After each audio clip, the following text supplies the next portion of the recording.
this drug is dangerous. You cannot play with it. It's not funny. It's not something to laugh about. And trying to send that message with clarity that good people don't smoke marijuana. Every day, every night, all the time. Every day I need an ounce and a half. SP, the only flow that you know, with a bounce and a half. Listen, kid, I need a mountain to cast so I can roll up, hop in the whip and like bounce to the ab. I get high cause I'm in the hood, the guns is around. To take a blunt just to ease the pain and humble me now. Greetings. Did you know that cannabis is the most commonly utilized federally illegal drug? A recent study showed that over 50 million individuals admitted to having utilized cannabis once. And yet, it is a Schedule I drug on the Controlled Substance Act, deemed as having no medicinal use and a high potential for abuse. In this series of interviews, I speak with experts within the cannabis space.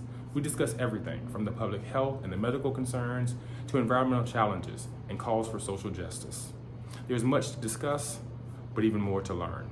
Join me on this journey into the emerging cannabis industry. Good afternoon. I am Dr. Tyson Lord Gray, and we are here for another episode talking about cannabis, the cannabis industry, this emerging industry, and specifically today focusing on cannabis cultivation and environmental sustainability, which are issues that are extremely passionate to me, being an environmental professor and environmental attorney. And so I'm super excited because I'm here with Jesse Horton, who is not only a grower of cannabis, but also someone who is working on cannabis sustainability and trying to push this industry forward so that ideally we're not doing more environmental harm. And so he is the founder and CEO of Loud, which is his own cannabis cultivation organization, an award-winning cannabis company, and also has a BS in industrial engineering from FSU. And so he has a great story about his entry into this particular industry. And so I'm just going to turn it over to him and allow him to talk a little bit. It's not every day I get to sit with a multi-million-dollar cannabis grower. So just tell us a little bit about your introduction into this particular area and what it is that made you decide to, make this your journey in life. Yeah, of course. Thank you very much for coming out here. I really appreciate it. Always look forward to any opportunity to educate and talk about the industry, the opportunities, because it's just really kind of mind blowing. Man, I'm a stoner. That's really how I found myself into the cannabis industry. I've been consuming for a long time. I always had a close affinity with the plant. Just by the way it, made me feel, but also some things regarding ADHD that I think it helped me to overcome when I was younger. Okay. And really helped me to open up to math and kind of guide my way into engineering. Essentially, I ultimately ended up being arrested a few times for cannabis growing up in the Southeast. I learned that my dad also spent about 4 years in the state penitentiary for a cannabis charge. And that had a great effect on me as I was growing up, dealing with the depression of arrest and kind of feeling like you were lost in the system. I was lucky enough to get out of that. Got a great job with Siemens, an engineering company, a German company. Was working with them for about 7 years. Ultimately ended up going out to Munich, Germany for about 1.5 years at their headquarters. And during that time, spent a lot of time in Amsterdam. Really enjoyed that whole experience. And that left another imprint on me. I got lucky, happened to come out to Portland, Oregon with the same company and just fell in love with the legal industry. The fact that I can consume and learn about the plant and talk to people about it without the fear of being arrested was a real big freedom for me. And then I started growing in my basement. And, during that time is when I started to learn about the opportunities within cannabis cultivation for implementing different processes, different technology, and things that I learned in engineering school, and how applying those things would help me to differentiate my brand and myself. So that's really how I got into it. Ultimately fell in love with that and decided to leave my position with Siemens to join the industry full time. Wow. So that's an amazing journey, and I think I love the fact that you started and said I'm a stoner, right? Yeah. Because most people don't think about, consumers and stoners as individuals who are also at the forefront of the business aspect, right? And having I think your facility is what, 7,000 square feet? Yeah, a little under, so about 6,500. Right, so you have a massive production here. Let me ask, when you moved to Oregon, was it legal then, or did it become legalized after you were here? When I moved to Oregon, we were in a state of a lot of what people call the gray area, or the medical market that was very unregulated at the time, that actually had been existing on the West Coast for, since the early 2000s. And when I moved here in 2011, 2012 or so, it was a more evolved and mature medical market in that it was legal, but a lot of the ways that it was fueled were technically not legal. For example, people had big, large cultivation facilities, and you really were only supposed to be growing, home grow for yourself. But because of the loopholes in the law, people were able to kind of get a head start on where we are in the industry right now. Right. Okay, and you said when you started in your basement. That's right. So now that is another interesting aspect when you think about the cultivation component, right? We know that cannabis can be grown outdoors, but then there's also a very large indoor market, which I think may have had something to do with the fact that it was illegal initially, right? So you kind of needed that underground secrecy unless you had land that was off the grid where you were allowed to grow, right? Yeah. And so when you think about indoor growing, and you still do indoor growing because now you have a greenhouse, what are the distinctions? How do you even get into that, right? How do you understand the agriculture behind the plant, to understand the heat and the lighting and the things that, you would need to cause cannabis to grow indoors? So I guess the first way to start is that cannabis, it is a weed, right? And, I think it can grow under a number of different conditions, whether optimal or not. It's a very robust, I think, plant that has the ability to survive, right, and grow and continue. So with that being said, the way that it grows has a lot to do with the flowers, right, that it produces, how much of those flowers are produced, the quality of the flowers, right, how much of that plant has energy to produce or to spend energy on the actual flower production. So with that being said, you can give it the most optimal conditions, right, for the hopes of getting the most beautiful flower, the great yields, right, the most aesthetically pleasing, the most, I guess, sometimes potent flowers, right? Or you can grow for flowers that aren't really focused on aesthetic value, right? Just biomass that are used in edibles and things like that. So understanding what you want to get out of the flower says a lot about the way you want to produce it. And where you live in the country says a lot about your options a lot of times, right? If you're in Northern California, you can get to those optimal conditions a lot easier than you can if you're in, Maine, right? Or someplace where it doesn't have the heat profile and things that the plant likes optimally. So I guess that's a way of saying there's a lot of different ways, given the different conditions, to produce cannabis and the flowers that you want. Okay. And of course, that can be outdoor. Like I said, in Northern California, if you're outdoor, you can hit that optimal level a lot easier. And if you're in Maine or in places where you don't have that optimal outdoor setting, then you can hit that probably most likely indoor or in greenhouses or in more climate controlled environments. So I think that's why you see these different spectrums of ways that people cultivate. Okay, so you don't necessarily need a green thumb to grow cannabis. You would be able to grow it, it just wouldn't be the same quality. Is that what you're saying? Yeah, definitely. I think you see that without a doubt. Yeah, there's companies who thrive in just producing flowers for for producing oils, right? So they don't need to spend the time making it look great, right, and do these things, but. It all depends on what market. But yeah, of course, you don't have to have a green thumb. It's really focused on the process that you've developed to get that ultimate outcome, really. Okay, and then outside, it is a perennial plant, is it? So it has a season? It is an annual. It's an annual plant. Or I think an annual, so it dies at the end of each season. Okay. Right, so I believe that's the annual. It doesn't go throughout years. So The flower, the cannabis plant grows throughout the summer with the long days, right? The idea is the shorter days, the more hours of darkness that it gets triggers that flowering hormone. So during the summer, right, you usually have 18 hours, long days, right? Going into the night. So it is not going to be flowering if it's outside. It's not until the days start to get shorter in the fall that it triggers that flowering hormone and tells that female plant, okay, now it's time to start fruiting. And at the end of that, right, October, November, that plant will die. And hopefully it will have caught some pollen, right, to be able to carry itself into the next generation if it's out in the wild. But we typically, clone those plants and do things so that we can keep those genetics after we harvest them and they die. We have to make sure that we have those genetics still available. Okay.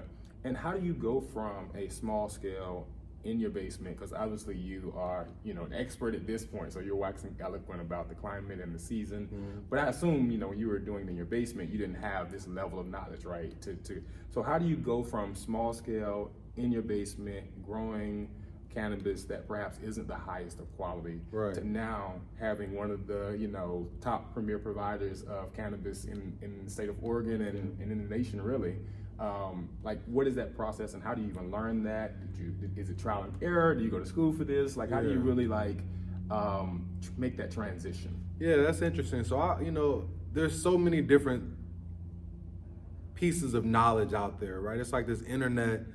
Hopefully some people will be able to jump on the internet and look at this one day, right? It's just so much information and so much knowledge. We tap into the matrix and download these programs, right? And hopefully they stick in our hardware somewhere. So, I think the internet was a lot. Ultimately, it starts with the love. It starts with the love for the plant. Being a stoner, I know that I got into this because I want to consume the best, right? I want to be able to open this up and be able to love the different aesthetic qualities, the smells, the terpenes, all these things I love. So, and I understand that being the best cultivator will give me those results. There's no way to cheat that process, right? It's almost like math in some ways, right? You got to know that process in order to get there. Otherwise, you'll be somewhere else and not even close to where you should be.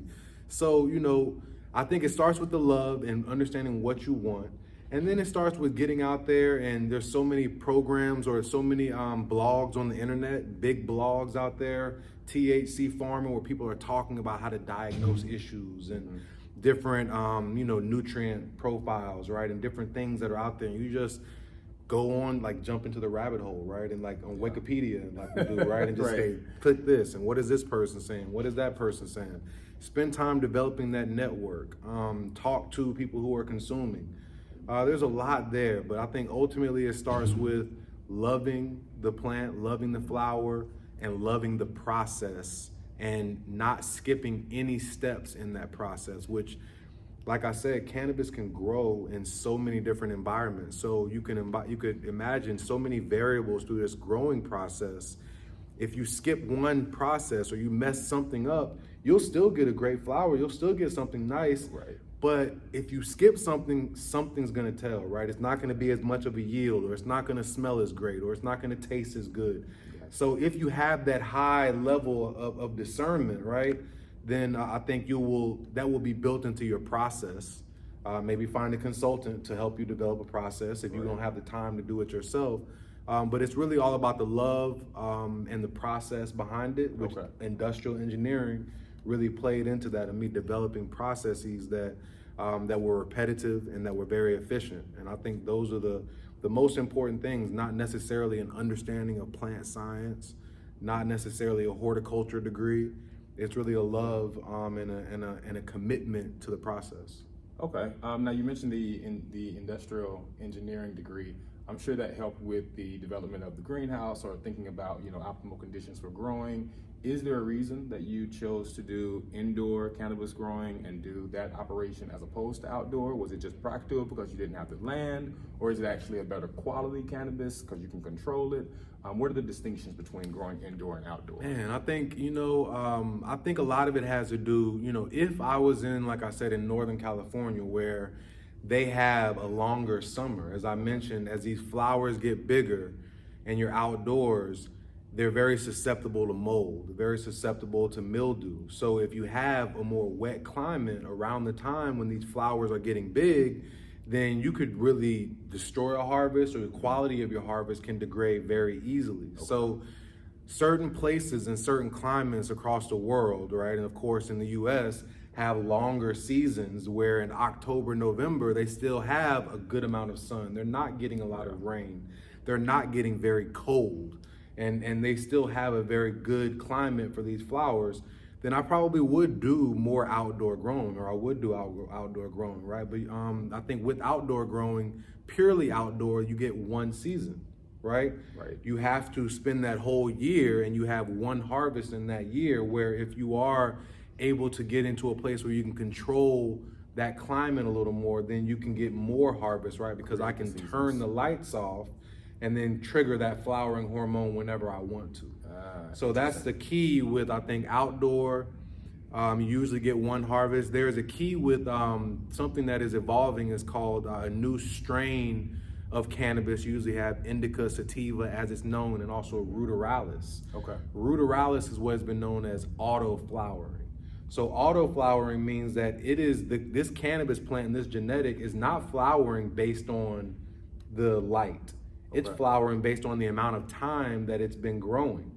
So usually with the ruderalis flower, it hasn't been the quality, right, that people want to smoke, and that's why you haven't seen it a lot. But if your students look at auto flowering cannabis, it is from that genetic of cannabis ruderalis that may start flowering after 2 weeks, right? So that is an application where you can take that outdoors and you can get multiple seasons, and those things are starting to evolve. So that's typically why, you know, people move towards indoor and more climate control, that you can control the quality of the flower, but even more so, you can control the amount of harvest that you get and the amount of money and the amount of product you can provide. Right, which makes sense. If you're running a business, you want volume. Yeah, you want more, and depending on one harvest, especially when it's based on the crazy climate and the climate change that's happening right now, the things that have been happening in California with the forest fires, if you're depending on that one harvest, and it can be extremely detrimental if anything happens outdoors naturally, you know? Yeah, no, that completely makes sense. Now, is there any distinction in the quality of an outdoor harvest and an indoor harvest if you're dealing with the same genetic plant? Yeah, so, you know, I've been kind of tiptoeing around this a little bit, what you're asking me, because it, you know, there's, I think quality is subjective. You know, different people like different cannabis for different reasons, right? If you're growing in the sun, a lot of times you'll get a better terpene profile, or a more expressive smell, or a lot more deeper smells. If you're growing indoor, you may still get great smells, but you may get higher THC. You may get a better bud structure because you're not dealing with the UV light of the sun.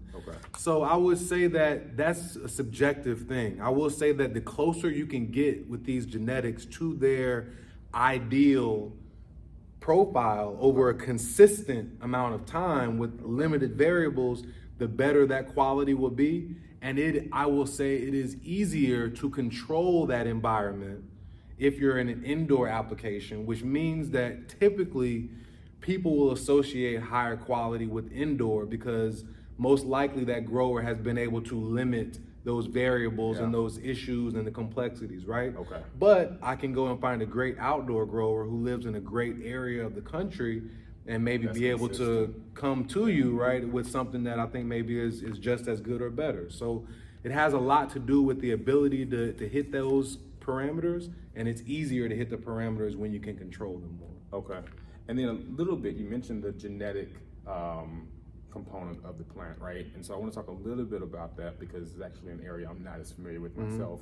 I know that there's a tracking when you grow a plant, right? You can track that plant, you know, from seed to packaging, and so the genetic, to my understanding, the genetic component of that plant is supposed to be consistent across the board in terms of that actual plant is producing the same components each time, or because when I think about cannabis, I just think about cannabis from a, you know, generic perspective, Yep, right? yep, But from your yep. perspective as a grower, Yep. you're distinguishing between plants, different cannabinoids within the plant. And so what does that genetic code mean? And what is the differentiation in, say, 3 or 4 of your plants that would have different genetic codes? Right. What would the distinctions be that you would be able to point out? Well, first I'll say that each time you grow a genetic, or a specific chemotype, as we would say, Okay. if we're kind of getting down into that specific profile of the cannabinoids that this plant usually has and this kind of makeup that you can track, usually because it's a living organism, it's going to be different every time, right? So the THC is different. Even where you pluck that off of the plant, you'll get different connections, right? Or different levels of cannabinoids and things like that. So it is very difficult to be able to really genetically track. And there's certainly no licensing organization like the OLCC that is tracking down to the genetic level of a plant. Okay. They will track based on, tagging a plant, right? And then tracking it throughout the harvest. More of a generic way of kind of tracking how much you have and grouping it into strains and, kind of at a high level. Right. What we would do is we would want to go deeper because we care about making sure that every time you go to pick up Loud Platinum Garlic cookies that you get what you want, right? Yeah. And you get the same thing. And if you're growing from seeds, it's just like a woman who's having triplets, right? No matter if they're identical or not, they're going to be all different, right? They may be completely different personality. It may look completely different. One may be a boy, one may be a girl, one may identify differently. There's all kind of things there. So the idea whenever you're trying to bring a certain genetic or a certain chemotype to market is you really don't go from seed. You hunt your seeds to try to find the chemotype or that genetic makeup, that profile, that visual, the things that you really want. And then you ultimately grab that one genetic and you clone it over a period of time. So I'll grow a mother of that, and then I'll cut 100 of those. And now I know of those 100 plants, I can probably bring a certain amount of pounds to the market. And in order to keep that going, I will have had to clone that before it starts to flowering, ideally before it starts flowering. Because once it flowers and we harvest it, it's dead. So if you don't have that genetic already cloned and ready to go again, right, then you won't ever be able to bring it to market again. Interesting. And where's the cloning process at? From the seed to the flowering, where do you do the cloning? Yeah, so usually you will hunt your seeds depending on how deep, if you're hunting or if you're getting a genetic, you get a clone from somebody. You'll grow that maybe about 2-3 months until it's large enough to then take clones of it, right? So then you have a mother room, right, or an area where you have your mothers and all your genetics, and you say, okay, I want to bring these strains to market, 4 months from now. We need to go and clone. So you'll go and you'll take your plant, clone really small plants, kind of like my mother would go to the neighbor's house, right, and kind of grab a cutting of the plant that she wanted, right, and maybe hopefully root it. It's exactly what you're doing now. If you have a plant and you keep it moist, and it'll start rooting on its own, right? So then it starts to root. And now I've got a whole new set that I'm ready to start vegging, where I have it in 18 hours of light. And I'm growing that plant as big as I want it in order to start flowering it in a different room. And now you can clone the clones. Yeah. So in essentially it's the same plant. Yeah, you're just continuing over and over again for years. Some people have the same genetic for 10, 20 years. Wow. And so you don't lose any potency in the... That is a very good question. I think there are differing opinions, but the idea, of course, and the intuitive idea is you do lose something in that genetic. It was not meant to live for 20 years. It was meant to live for 8 months. So the idea is you lose some health, you lose some ability, some vigor in that plant, potentially some, and there's processes for cleaning that up. Tissue culture is something that your students, if they're trying to learn about cannabis and where we are now, tissue culture, something that's been done in so many other agricultural fields, is where you essentially kind of clean that genetic up, right? You take that one plant, clean it up, and hopefully set it back to zero by, getting all this disease and things out of the plant. Okay. So now we're talking a lot about the parts of the plant. This is great, by the way. But I want to go back really quickly and just kind of give some foundational level anatomy of the cannabis plant, right? So you talked about the seed. Yeah. You talked about the flower. Right. Right. Give us where are you harvesting? What is getting the, if you want THC, is there a certain part of the plant where you're going to get more THC? Is there a certain part that's going to give you the CBD? You know, is the stem valuable? Is everything valuable, or you only want the flower? What does that look like from a growing perspective?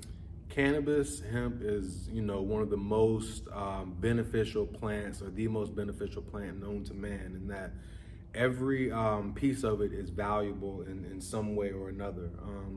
Of course, hemp fiber and fabric from the stems, from the roots, from some of the biomaterial, not the flowers that you know can typically use for the CBD and THC and all the other cannabinoids. So you find a genetic that has typically a certain amount of THC and CBD, or CBN, CBG, whatever you want, right? And that's the benefit of finding genetics or chemotypes, is that you know this one is usually a 2-to-1, right? So it has the ratio of THC to CBD is 2-to-1, or the ratio of CBD to THC is 2-to-1, right? Or however they go about, you know, developing those ratios or determining what they are. All the other cannabinoids are being measured as well now with the CBG, CBN, and so many we still don't quite know about. Right. So you want to find a genetic that has that makeup naturally in it. Sometimes it may be, still most likely it's going to be 2-to-1, but sometimes it may be 25% THC to 12% CBD, or 22% THC to 10%. So it's always going to kind of be in that range. But you know, it's all in the plant. Every flower should be around that area.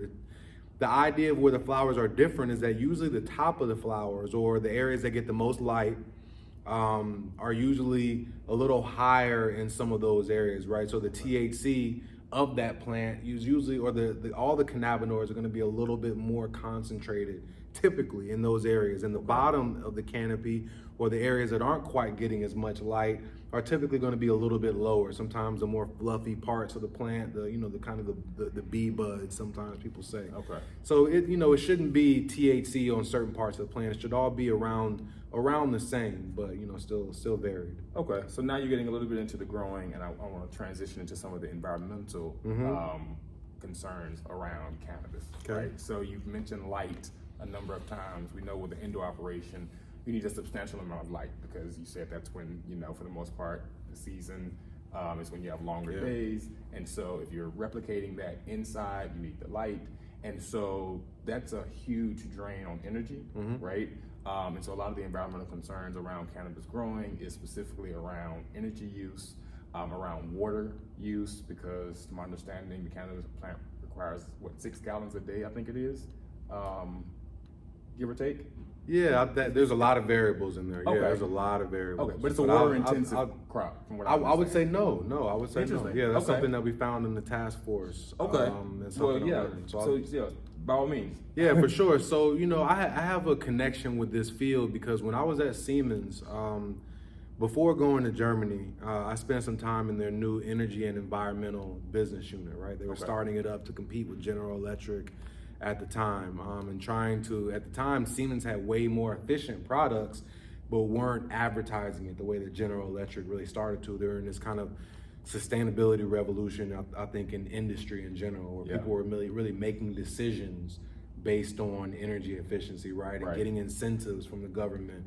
And this stuff really started to become a thing. So Siemens wanted to go after that with the government incentives and, the kind of the buying decisions they made at the plant level, all the different verticals, pulp and paper, manufacturing, food production, Coke factories, chicken factories, so forth and so on. So we would go on to all these factories and all these manufacturing facilities all across the country and assess their energy usage and suggest different solutions for them, right? So I got close to that, became a certified energy manager, and really just started understanding that whole world. And then when I got into cannabis, of course, I saw that, right? There was just massive energy waste. The equipment was not talking to each other. The idea was you needed to find a place to use as much light as possible. If they could make a 2,000 watt light at the time, I think it was 1,000. But if somebody made a 2,000 watt, it would be a bestseller. What I mean? Just because that was the idea behind it, is more power, more light, you get more money and more yield. And because of the high dollar of cannabis, no one really cared about their energy usage. You know, it was like, you know, who cares? I'll pay an extra 10% of my energy bill, or 20, or whatever, right? Or, you know, waste bad chemicals in the environment. I'm walking away with a lot of money, so you end up with those types of issues. So I definitely saw that, and you know, when I got into the basement, started implementing different things like water-cooled lights. There's just low-hanging fruit all over the space as it relates to places in this facility where you can really vastly improve the energy usage by improving the efficiency of your processes, but also, of course, your technology, which was rapidly developing and has been since I think, you know, some of the worst days of energy usage in the industry. But I would say, you know, I would say there is somewhat of a bad rap on the industry in general, because there has been a lot of comparisons, for example, to how many households, right, the industry, right? But if you compare it to actual value of crops and of products that are out there in the world, right?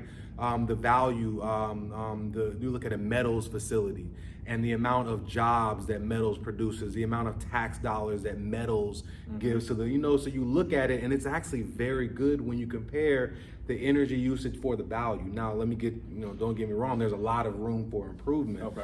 And I would say also because the grid instability, right? Our grid is very unstable across the country, as you know, right? So these rolling blackouts and brownouts are because, you know, our grid is very old and it's just very inefficient. So these big facilities popping up all over the place, right, make it much more inefficient and make it much more unstable. So that's one of the biggest problems, but also the overall energy usage. As I mentioned, there's a lot of waste, you know. LED lights are being implemented, which provides a lot of benefit, and they're really taking over. There was a big hesitation to adapt them, but they've now been adapted a lot more faster, or a lot quicker. So there is a lot of improvement for data.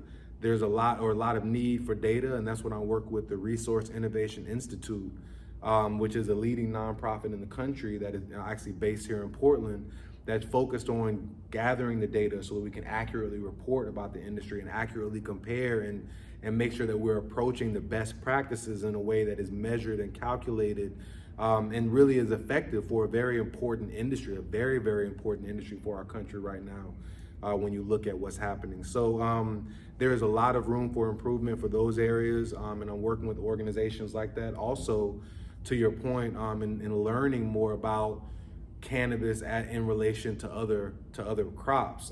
The task force for environmental best practice, for cannabis environmental best practice, that was established by Governor Kate Brown in Oregon. I was lucky enough to be appointed by Governor Brown to sit on that task force.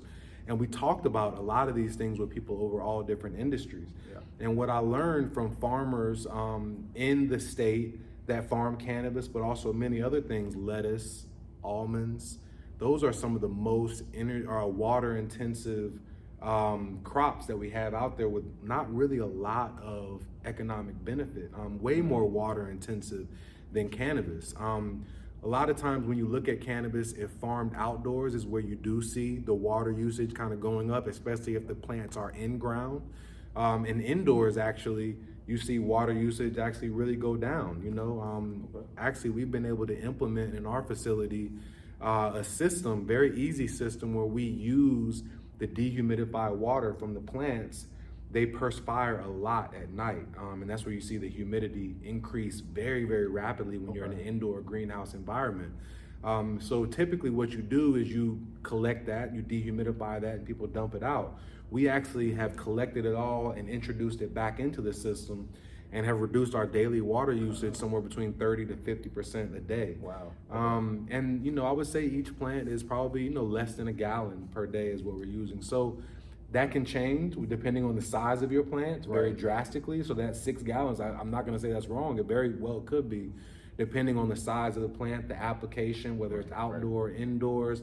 There's a lot of variables there, but I will say, after looking at the data and having a close affinity with energy and environmental, causes that I think the industry gets a bad rap overall, even though I think there's a vast amount of improvement that's still needed. Okay, yeah, I mean, that's extremely helpful to know. I didn't even realize they were doing the recapturing, which makes sense, right? Yeah. If you know that the plant is producing additional water, why would you waste that, right? Yeah. Bring that back into the system. And so I think having policies like that are important, right? So it's not just individual farmers that are doing Agreed. it, but ideally it's across the board and it's a requirement. But we know that we don't have those policies on the federal level since it's illegal. So is the state of Oregon implementing policies specifically around environmental sustainability for the cannabis industry?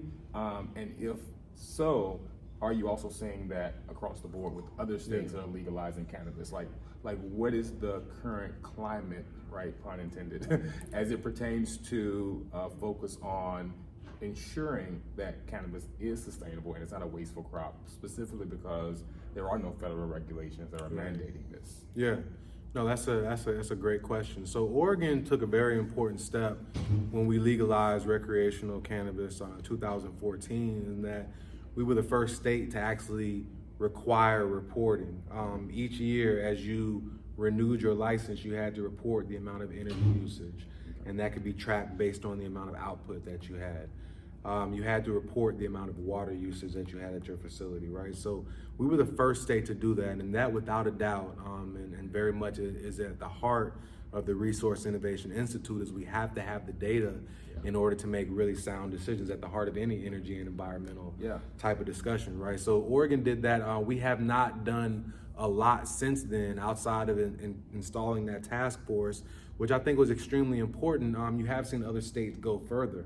For example, Massachusetts Resource Innovation Institute worked with them as they decided to implement the requirement for LED within all indoor and greenhouse or supplemental light applications, where they require the LED lighting, which is a huge step and something that many cultivators are having to adapt to and are having success with adapting to. You see other states kind of moving in that direction. You see places, I heard recently in Washington, D.C., the requirement to grow organically. So you're starting to see a lot more government regulation as it relates to ushering in this new industry. And again, a lot more need, or a lot of need for improvement, right? And making sure that not only are they implementing blanket policies that don't promote, as we know, overregulation a lot of times tends to hurt smaller businesses, Black and minority owned businesses, businesses that aren't well capitalized in an industry like this, has really been hurting with the overtaxation and things like that. So I think there is a line that the government has to walk to make sure that we bring in the industry in a reasonable way, in a diverse way, in a way that supports small business, and in a way that supports lower prices for the consumers, because if these businesses are having to spend more money, you're seeing all across the country, prices are crazy in different areas, depending a lot of times related to the regulations. For example, California, very high taxes, very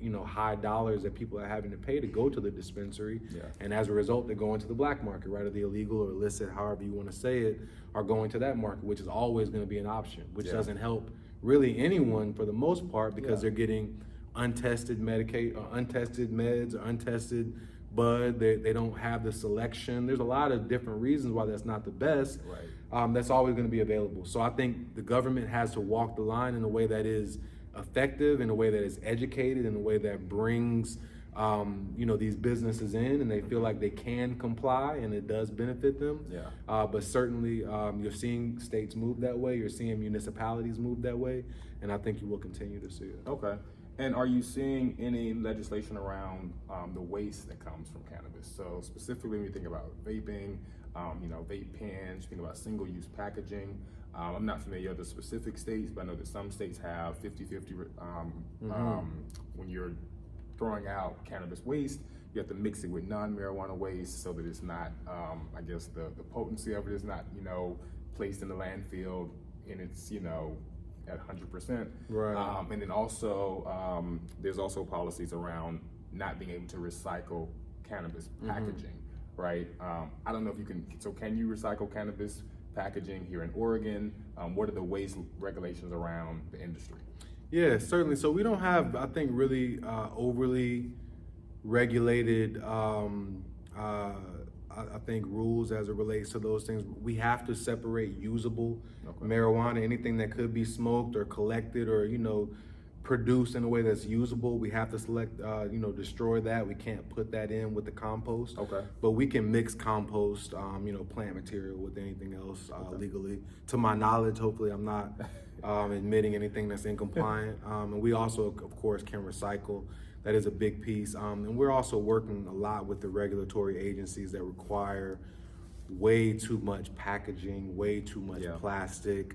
In the industry is just a really big problem right now that I think a lot of people are working to reduce. Okay. And then you mentioned earlier that Seisman was, when you were working with them, they were kind of moving in the space of environmental sustainable initiatives.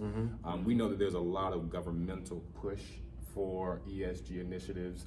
We know a lot of businesses are doing ESG initiatives. And we know there are also economic benefits, right? So studies have shown that roughly a third of the population will pay about 25% more for sustainable products, right?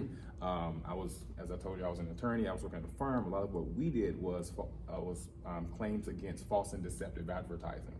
So you would have companies that would claim their products are natural, or they're organic, or they're wholesome, or they're pure, right? These languages are these words are nebulous, don't have any real legal definition or federal guidelines. So you say, oh, this is pure, and the consumer thinks, oh, this is like, organic, it's like, it doesn't have any chemicals or pesticides. And so they're paying a premium for what they assume is more environmentally sustainable, is more, natural and better for them, when really these products are not, right? And so are you seeing a push, not just from government policy, right, but are you seeing a push from the consumer for sustainable cannabis, right? Are you able to charge a premium? Is there a demand that cannabis is sustainable? I've seen packaging that says, vegan packaging for cannabis, right? Is that something that consumers are demanding?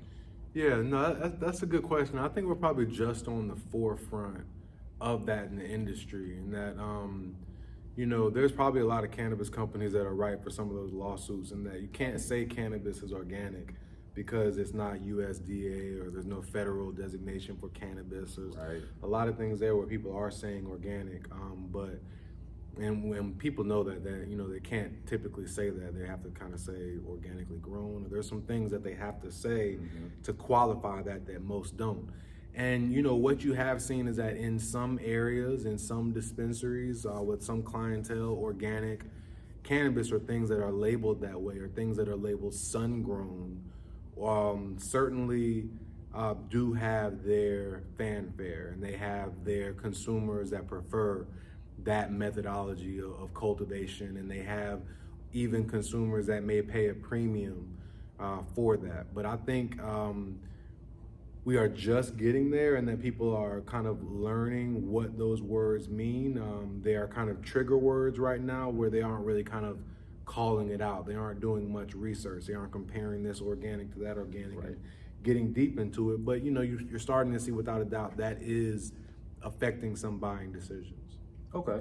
And since you are on the task force for cannabis best environmental practices, what are some of the things that you are recommending? What are the things that you are seeing that are being done wrong that you would recommend here in Oregon, but then just kind of like across the board, right?